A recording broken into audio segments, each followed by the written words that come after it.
This is E.T., and this here is Harry Kid Matthews. He was rated in 1952 as the #1 light heavyweight contender, ahead of Archie Moore and Harold Johnson. He was expected to take the world title from Joey Maxim, but instead, the Kid's manager, Jack Hurley, entered him, the Kid, into an eliminator fight for the heavyweight title against, well, more about that later.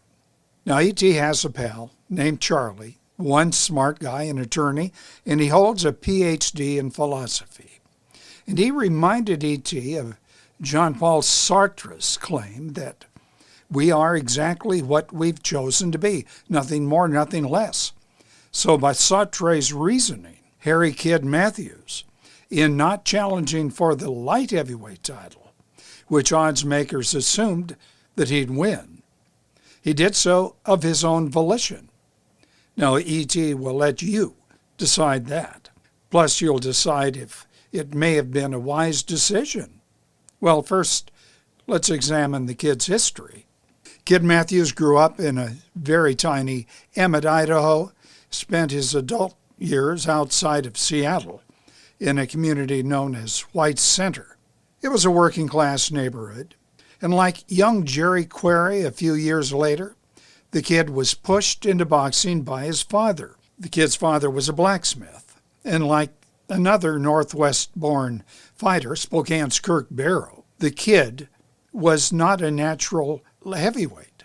He was not a natural light heavyweight. He was more a middleweight, but was pushed up in weight later in his career by the manager, Jack Hurley. Matthews turned pro officially at age 17. Actually, he was 14, thus earning the Kid label. And he did well, mostly at middleweight, winning 31 of his first 34 pro bouts, including a win over former middleweight champion Al Hostak. In 1943, Matthews joined the U.S. Army, and he saved 4 men from drowning during a training accident that resulted in a citation for bravery. Later, he'd work as a welder and mechanic for an amphibian unit on Luzon Island in the Philippines. He was honorably discharged in 1946 as a corporal, and he remembered fondly the many friendships that he formed while serving, friendships that he was unable to form earlier because pro fighting interrupted his high school years. I should mention here that early in the Kid's enlistment, he took 2 fights. Now, he's totally out of shape. He did so in order to earn quick money for his new bride, Jo. Now, he lost those fights, one to a ranked middleweight named Jack Chase, and the second 2 weeks later to Eddie Booker. Booker went on to TKO future light heavyweight champion Archie Moore. So I don't count those 2 fights. It was just for the money. In 1946, the Kid resumed his boxing career, and he ran up an impressive number of wins, mostly in the Northwest, and as a result, he didn't get the publicity that he would have, say, if he'd fought in New York in Madison Square Garden. And he was seen by promoters as too defensive, just a, to quote one writer, a stab and grab and apologize later fighter. As a result, he didn't move up in the ratings as he should. But things did change when he signed with Jack Hurley as his manager. And Hurley taught the Kid how to use his considerable power and become more aggressive, not just a dandy fighter. The result, the Kid's winning streak continued, one of the longest in recent boxing history, and he drew attention as a fighter who'd win at light heavyweight or heavyweight, or down to middleweight.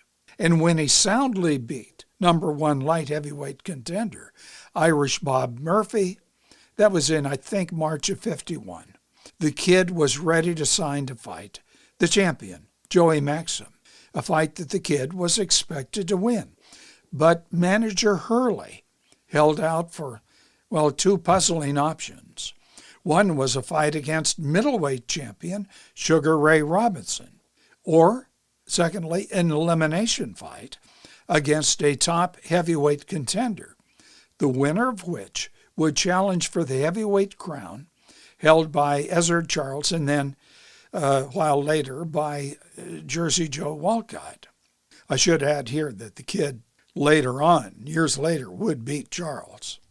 Hurley's reasoning might seem bizarre, but it made financial sense, and money was important to Hurley, who got 50%, not the usual 30% of the Kid's earnings.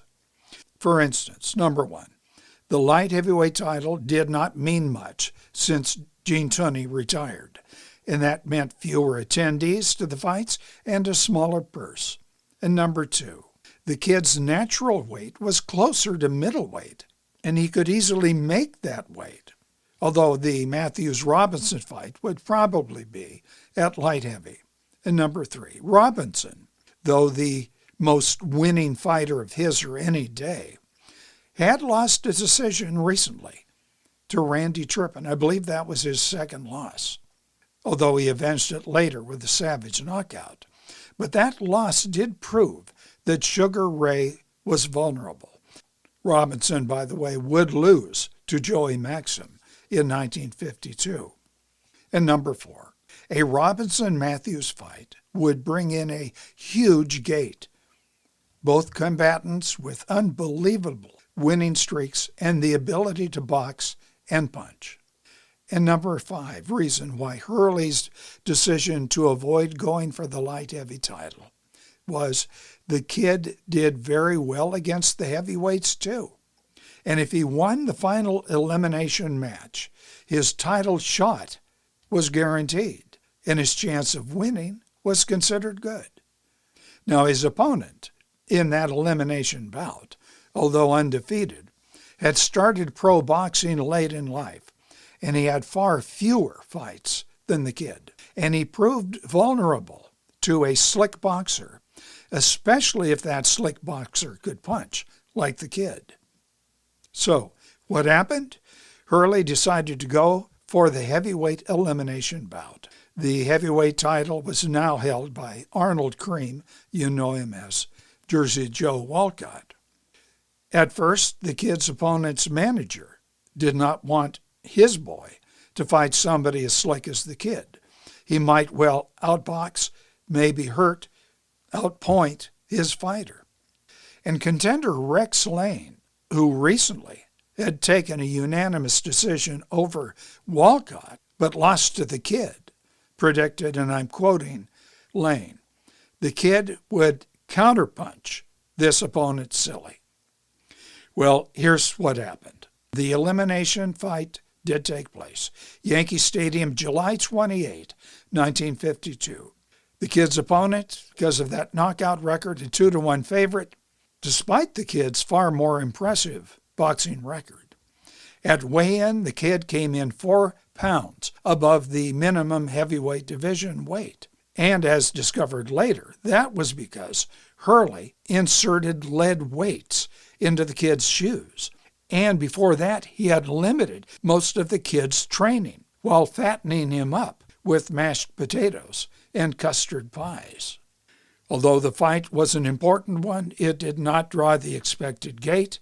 I think it was about 32,000 fans who paid roughly $220,000. That's about $2.56 million today. Still a big payday for Hurley and the Kid. Well, how did the fight go? The Kid, following Hurley's orders, did the opposite of what was expected. He did not stay away from his opponent. He moved in close to his shorter opponent and away from the ropes. And he outboxed his opponent at close range. And he counterpunched. He allowed the opponent, much stronger than he, to clinch, while the Kid hit him with uppercuts. At the end of round 1, the Kid was ahead on all 3 scorecards, and his opponent was licking away blood from his cut eye. The Kid had matched the opponent, punch for punch. Then came round 2. Things progressed as they did in round 1. Then, a minute into the round, the Kid's opponent, at his trainer's urging, changed his tactics. He did not rush the Kid. He simply stood there, and he began jabbing with his left, and he'd follow with powerful left hooks. The kid, against orders, pulled back. Then, as the kid continued to move back, came the left jab from his opponent, followed by 2 startlingly strong left hooks, and the last one described as having, according to our writer, damn near taken his head off. And the kid was counted out 2 minutes into that second round. Well, with no prospects of fighting again either Ray Robinson, who'd go on to fight for the light heavy title against Maxim, and he'd lose, or a title shot against Jersey Joe Walcott, the kid continued on as a very light heavyweight. And he's winning all except 3 to the very formidable Don Cockell, who did outweigh him by 30 pounds and probably more than that. And the kid got a win over former champion Ezzard Charles.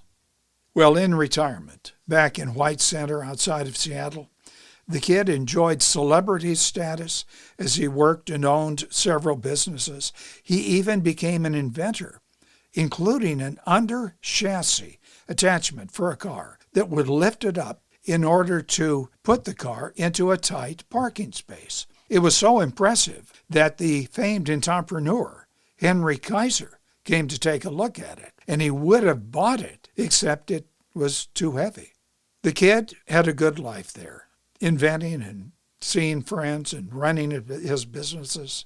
He was described by almost everybody who knew him as the nicest guy ever.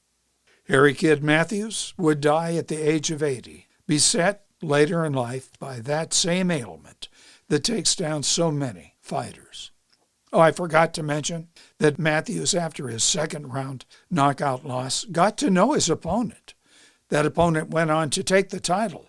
He would retire undefeated. His name was Rocky Marciano. The kid said of The Rock, "I won the first round and Rocky won the second. I liked Rocky. We became good friends after that fight." And that, boys and girls, is the story. Hit the thumb up icon if you liked it. Subscribe and do share these videos. You know the drill. Thank you.